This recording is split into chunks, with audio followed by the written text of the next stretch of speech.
Hello, কিছুদিন আগে আমি ব্রোকেন হার্টের মাদার প্ল্যান্ট থেকে কাটিং করে জলে ভিজিয়ে রেখেছিলাম। 8-10 দিন হয়েছে।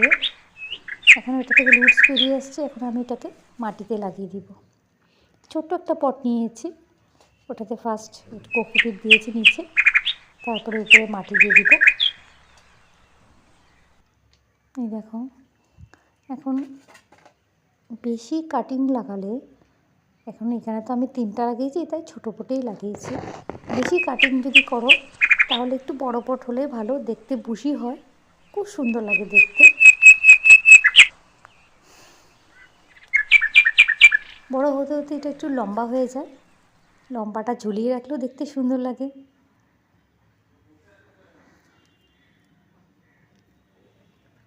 এই দেখো, খুব সুন্দর গাছটা। টাটা।